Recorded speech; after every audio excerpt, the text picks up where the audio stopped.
Hello दोस्तों, कैसे हैं आप लोग। करंट अफेयर्स पार्ट 6 में आपका बहुत बहुत स्वागत है। इस वीडियो में मैं फिर से न्यू करंट अफेयर्स को लेकर आया हूँ और फरवरी मंथ का जो है पार्ट 6, इस मंथ का छठा भाग जो है करंट अफेयर्स का जो है इस वीडियो में मैं बताऊंगा। 1 से लेकर पार्ट 5 तक ये वीडियो में अपलोड कर चैनल पे अपलोड कर दिया गया। आप लोग जाकर बैक जो नीचे सब्सक्राइब बटन के नीचे जितने भी वीडियोज आ रहे हैं आप लोग जाकर देख सकते हैं। तो न्यू न्यू अपडेट है, अंत तक बने रहिएगा। ज़्यादा आपका टाइम नहीं लूंगा, ये 10 मिनट शो की तरह है, तो आप लोग देखते रहिए क्या क्या अपडेट हुई है। बहुत ही जल्दी जल्दी और ट्रिक्स के बेसिस पे मैं इसको बताते जाऊंगा, तो आप लोगों को ये चीज़ें समझ आएगी। उसके बाद चलिए हम लोग देखते हैं अपने अपडेट, क्या क्या अपडेट हमारे इंडिया में हो रही हैं इसके बारे में। ये हमारा फर्स्ट अपडेट है जिसमें दिए हुए हैं विश्व दृश्य श्रव्य और मनोरंजन शिखर सम्मेलन वेब्स। आपको यही याद रखिएगा, वेब्स, ठीक है। 2025 किस मंत्रालय की पहल है। ये वेब्स जो है आप लोग देख सकते हैं, दृश्य श्रव्य और मनोरंजन एंटरटेनमेंट टाइप से है, तो इसका मतलब सूचना और प्रसारण मंत्रालय जो है, टेलीकम्युनिकेशन जो डिपार्टमेंट होता है, ये जो है इस मंत्रालय का पहल है और इसके बारे में कुछ अपडेट दिए हुए हैं, समझते क्या है।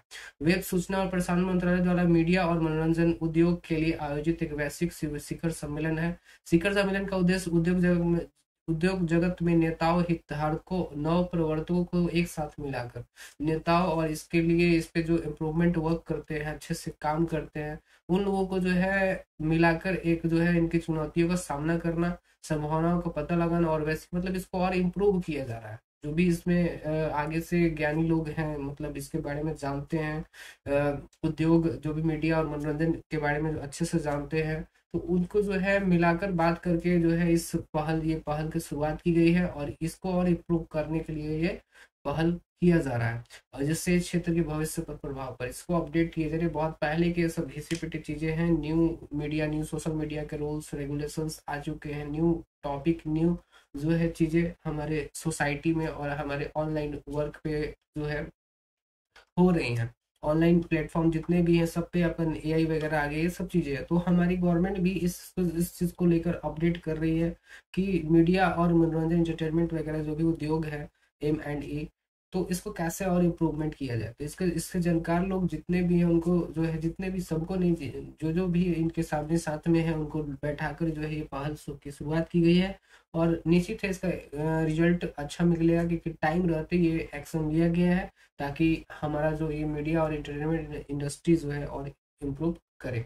नेक्स्ट अपडेट क्या है, तो 23 फरवरी 2025 को दुबई टेनिस चैंपियनशिप में मीरा एड्रीवा ने कौन सा रिकॉर्ड बनाया। नाम रखिएगा मीरा, ठीक है, एड्रीवा ने सबसे कम उम्र की WTA 1000वां विजेता ये है, जो है टेनिस चैंपियनशिप ये हो रहा है, ठीक है। दुबई टेनिस चैंपियनशिप में मीरा एंड्रीवा जो है ये सबसे कम उम्र में ये विजेता है, ठीक है।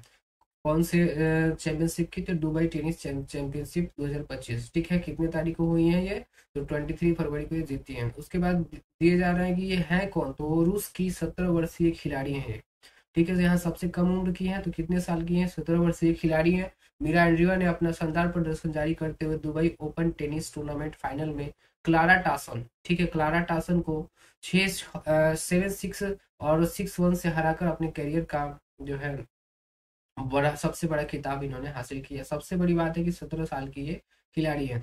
और कौन सा इन्होंने चैंपियनशिप जीता है, तो दुबई टेनिस चैंपियनशिप, ये बस याद रखिए। और इनका नाम क्या है और कितने उम्र में ये जीती है, तो क्या नाम है, मीरा एंड्रीवा, और सबसे कम उम्र में दुबई टेनिस चैंपियनशिप में इन्होंने इसका रिकॉर्ड बनाया, जीता है। उसके बाद है 22 फरवरी, फिर से वही डेट है, या 23 फरवरी, सॉरी, यहाँ 22 फरवरी 2025 को 27वीं पश्चिमी क्षेत्रीय परिषद की बैठक कहाँ हुई है, तो पुणे है हमारा। यहाँ देखिए गृह मंत्री भी गए हुए थे। पश्चिमी क्षेत्रीय परिषद ये जो है होम डिपार्टमेंट के अंडर में आता है, तो ये गए हुए थे ऐसे चीफ गेस्ट। तो पश्चिमी क्षेत्रीय परिषद 27वीं 22 फरवरी 2025 को महाराष्ट्र के पुणे में आयोजित हुई, जिसकी अध्यक्षता जो है गृह मंत्री अमित शाह ने की। बैठक में सदस्य देशों और पूरे देश से संबंधित 18 महत्वपूर्ण मुद्दों पर चर्चा हुई है। और इस अवसर पर बोलते हुए अमित शाह ने कहा कि देश के सकल घरेलू GDP में पश्चिमी क्षेत्रों का योगदान 25% है। यह क्षेत्र भारत के उद्योगों का घर है, ठीक है। आप लोग जानते होंगे पश्चिमी क्षेत्र का मतलब कहाँ की बात हो रही है, गुजरात की बात हो रही है, और हमारे राजस्थानी वाला एरिया की बात हो रही है, ठीक है, पंजाब। तो ये सब जो है हल्का पंजाब का कुछ रीजन आएगा, तो ये जो है जगह की बात हो रही है कि इसमें 25% पश्चिमी क्षेत्रों का योगदान है। पश्चिमी क्षेत्र में हमारा महाराष्ट्र भी आ जाएगा। तो ये जो है इसके बारे में, ये पुणे में ही हुआ है, महाराष्ट्र की ही बात हो रही है। महाराष्ट्र में ही ये जो है पश्चिमी क्षेत्रीय परिषद की बैठक हुई थी, ठीक है, पुणे में। उसके बाद क्या है, तो पश्चिमी क्षेत्रों का योगदान 25% है। यह क्षेत्र भारत के उद्योगों का घर है, जहां 80 से 90% उद्योगों का क्या होता है, संचालन होता है। ठीक है, 80 से 90% उद्योग जो है यहीं पे लगे हुए हैं। ठीक है, तो पश्चिमी क्षेत्र का इंपॉर्टेंस कितना है इन्होंने इसको बताया। और ये हमको उससे मतलब नहीं, हम लोग को ये चीज 27वीं पश्चिमी क्षेत्रीय परिषद की बैठक कहाँ हुई है, तो पुणे में हुई है। ठीक है, आपको ये भी जो भी दिया जाए अपडेट के लिए आपको बताया जाता है। उसके बाद है, कौन सी दवा को उत्पादन निर्यात पर प्रतिबंध लगाया गया है। इंडिया में एक प्रॉब्लम चल रही है दवा को लेकर, ठीक है। तो क्या चल रही है, तो अफीम वगैरह दवा में आप लोगों को पता है कि मिलाए जाते हैं, तो ये जो है अफ्रीका यहाँ से एक्सपोर्ट किया जाता था ये दवाएं। तो दवा जो है वहां पे नशीले पदार्थ के रूप में जो अफीम का तो यूज होता है दवा में। इस दवा को बनाने में क्या नाम है, देखिए, टेम्पोडाटोल, टाइपेंटाडोल, ठीक है, कैरिसोप्रोडोल जो है ये दवा का नाम है, जिसमें अफीम की यूज होती है। टेपेंटाडोल जो है ओपियोइड दवा है। ठीक है, तो ये सब दर्द की दवा है, जिसका उपयोग मध्यम में गंभीर दर्द के उपचार के लिए किया जाता है। ओपियोइड वे दवाएं होती है जिनको बनाने में अफीम का इस्तेमाल किया जाता है। वे नशीली होती है और इनकी लत लग सकती है। भारत ने दर्द निवारक दवा को टेपेंडोटोल और कैरिसोप्रोडोल के उत्पादन और निर्यात पर रोक लगा दी है। उत्पादन पे भी देखिए रोक लगा हुआ है।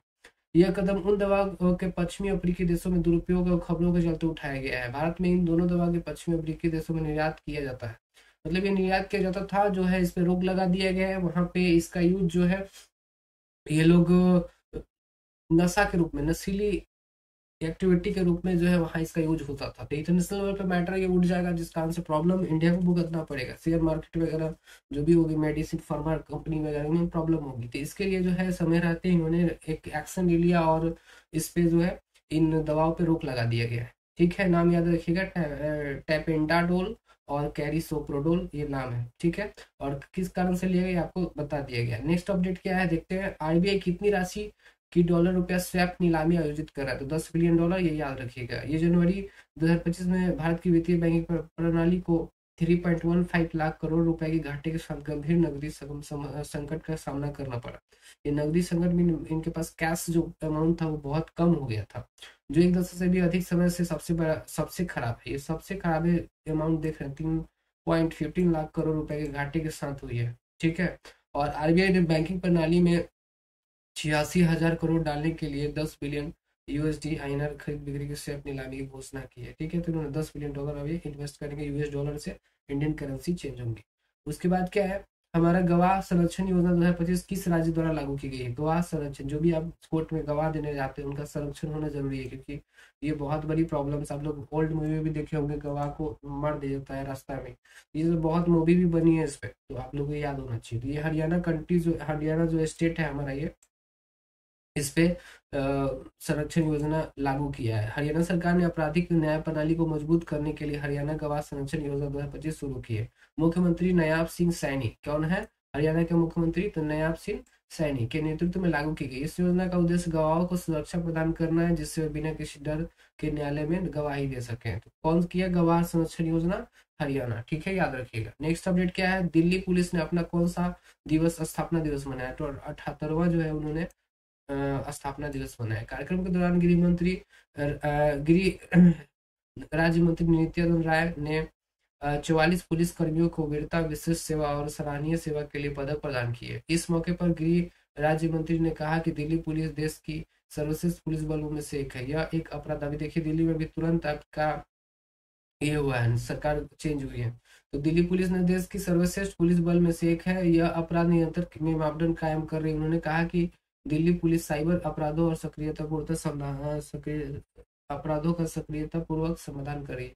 ये थोड़ी रियल बात है, दिल्ली पुलिस थोड़ी ज्यादा एक्टिव भी रहती है और वो सेंट्रल गवर्नमेंट के अंदर में आती है। ठीक है, लोग स्टेट गवर्नमेंट के अंदर वो नहीं आती है, और एक्टिव भी बहुत अच्छा रहती है, क्योंकि बहुत बड़ा सिटी है, महानगर में जो है वो तैनात रहती है, जिस कारण से इस स्थापना दिवस पे हमारे नरेंद्र मोदी भी इस शो में भाग लिए हैं, मतलब वो गए थे। उसके बाद क्या है, तो देखते हैं नेक्स्ट अपडेट में। वन विभाग द्वारा जारी रिपोर्ट के अनुसार भारत में कौन सा राज्य अधिकतम गिद्धों वाला राज्य बन गया है, मध्य प्रदेश। ये अभी भी समिट हुई है यहाँ पे। ठीक है, आपका global investment summit, Narendra Modi गए हुए थे यहाँ पे। ठीक है, और बहुत सारी कंपनियां आई हुई थी, आपका अडानी बिरला, हमारे पास जे के टायर वगैरह ये सब भी वहाँ गई हुई थी। ठीक है, तो आप लोग ये भी याद रखिए, मध्य प्रदेश बहुत ही अच्छा स्टेट में, मतलब गवर्नमेंट का ध्यान गई है वहाँ पे, क्योंकि आप लोग बीजेपी को बहुत अच्छे से जीता है ये लोग। तो देखते क्या है, तो मध्य प्रदेश के गिद्धों की सबसे अधिक संख्या वाला राज्य बन गया है। ठीक है, टाइगर, चीता और तेंदुआ स्टेट, इसमें इसका स्टेट का नाम ही है टाइगर, चीता और तेंदुआ स्टेट। ठीक है, यहाँ पे बहुत ज्यादा ये भी है। और स्टेट मध्य प्रदेश में गिद्धों की संख्या 12,000 से ज्यादा हो गई है। 3 दिन हुई गिनती में ये आंकड़े सामने आए हैं। मध्य प्रदेश में 10 साल के अंदर गिद्धों की संख्या दुगनी हो गई है। अभी कुल 7 प्रजातियां पाई गई है। इनमें भोपाल वन विहार नेशनल पार्क में सफेद पीठ वाले गिद्ध भी शामिल है। इसका एक इसी में देखिएगा कि ये पूरा जो रीजन ये ब्लैक होता है, ये रीजन पंख वाला, ये पूरा ऊपर रीजन व्हाइट होता है। तो ऐसे भी गिद्ध भी यहाँ मिल रहे हैं। कितनी संख्या है, तो 12,000। और ये कौन सा राज्य है, तो मध्य प्रदेश। ठीक है, नेक्स्ट अपडेट क्या है, तो 21 से 22 फरवरी 2025 को पश्चिम बंगाल तट पर भारतीय तटरक्षक बल ने, कोस्ट गार्ड की बात हो रही है। ठीक है, याद रखिएगा, ने कौन सा अभ्यास किया, तो सागर कवच अभ्यास इन्होंने किया, कोस्ट गार्ड है। तो भारतीय आईसीजी जो है, इंडियन कोस्ट गार्ड ने हाल ही में 21-22 फरवरी 2025 को पश्चिम बंगाल की 158 किलोमीटर लंबी तटरेखा पर सागर कवच तटीय सुरक्षा अभ्यास किया। इस 2 दिवसीय अभियान का उद्देश्य नकली खतरे के परिदृश्य में कई एजेंसियों को शामिल करके तटीय सुरक्षा के ढांचे को बढ़ाना था। इन्होंने क्या किया, तो सुरक्षा, ये एक प्रैक्टिस कर रहे थे। ठीक है, इन्होंने सागर कवच जो है, इस प्रैक्टिस का तटरक्षक बल ने अभ्यास किया, ये एक्सरसाइज जो किए थे इसका नाम है। और ये बनावटी टाइप से खतरे को जो है बनाकर इसको कैसे अच्छे से उससे निकलना, बाहर निकलना है, इस तरीके भी वहां पे चीजें दिखाई गई हैं। तो ये कौन सा था, तो यहाँ ये नाम क्या था, सागर कवच था। और कहाँ पे हुई है, तो पश्चिम बंगाल के तट पे। ठीक है, याद रखिए, बस इतना सही मतलब हमें रखना चाहिए, क्योंकि बाकी कोई अपडेट गवर्नमेंट एग्जाम से रिलेटेड नहीं है। ठीक है, जो भी इसमें दिए हुए। अब कितना किलोमीटर, 158 किलोमीटर था, ये सब चीजें नेक्स्ट देखते हैं। नेक्स्ट अपडेट यहाँ देख सकते हैं, ये 158 किलोमीटर है। ये सब कोई इंपॉर्टेंट नहीं है। नेक्स्ट अपडेट क्या है, तो 10वां अपडेट है हमारा, जर्मनी चुनाव 2025 में AFD। ठीक है, AFD ने कितने परसेंट वोट प्राप्त किए हैं, यहाँ देखिए CDU और AFD जो है, यहाँ जो भी वहाँ के पार्टीज का नाम है। ठीक है, जिसको CDU को 208 सीट मिले हैं, रेडिस मर्ज, और यहाँ पे इतने वोट्स उसको मिले, 28.52% वोट इस CDU को मिले हैं। AFD को कितना मिला है, तो 152 सीट और 20.8%, 80% ही है। तो इतना वोट से जो है यहाँ पे CDU जो है जीत चुका है। और यहाँ पे फेडरिक मर्ज, ठीक है, फेडरिक मर्ज जो यहाँ देख सकते हैं, जर्मनी के अगले चांसेस बनने के लिए रेडी हैं। और ये 2 नंबर पे जीते, सीट जो है 2 नंबर पे है, फर्स्ट नंबर पे ये, 2 नंबर पे ये है। उनकी पार्टी CDU ने आम चुनाव में सबसे ज्यादा वोट शेयर हासिल किए, कितना किए, तो 28.52%। मर्ज ने बिजनेस में भी महत्वपूर्ण भूमिका निभाई। इससे इसके साथ ही अल्टरनेटिव फॉर जर्मनी ने रिकॉर्ड समर्थन हासिल करते दूसरा स्थान प्राप्त किया। ठीक है, ये दूसरा स्थान पे थे। और ये याद रखिए कितना परसेंट वोट मिला और कौन जीता, जीता कौन था, क्वेश्चन आपसे मिलेगा, CDU है ये। ठीक है, याद रखिएगा। ये थे 10 अपडेट जो आपके लिए इम्पोर्टेंट है, और आप लोग इसको बहुत अच्छे से समझ लीजिए। और वीडियो को आप फिर से पॉज बैक करके इसको याद कर सकते हैं। मिलते हैं किसी नए वीडियो में, तब तक के लिए जय हिंद। और आप चैनल को सब्सक्राइब कर लीजिए यदि आप सब्सक्राइब नहीं किए हैं, क्यों नहीं किए हैं, तो क्योंकि न्यू अपडेट ये पार्ट 6 तक जो है फरवरी मंथ का आ चुका करंट अफेयर्स। अभी 1 या 2 और आएंगे, तो आपका हर मंथ में 6-7 पार्ट में करंट अफेयर्स आ रहे हैं। ठीक है, और बहुत ही इंपॉर्टेंट, एग्जाम में तो कंफर्म है कि आएगा। इसमें से आपका जो अप्रैल और मार्च में एग्जाम होने वाले हैं, वो 1 से 2 मंथ का करंट अफेयर्स ही पूछते हैं। ठीक है, 3 मंथ अधिक से अधिक जाते हैं। ठीक है, तो आप लोग इस चीज को याद रखिएगा। आपके लिए इम्पोर्टेंट लगे तो आप इस चैनल को सब्सक्राइब कर लीजिए, और नहीं लगे तो आप छोड़ सकते हैं। ठीक है, कोई अभी आपकी राइट है। तो मिलते हैं किसी नए वीडियो में, तब तक के लिए जय हिंद।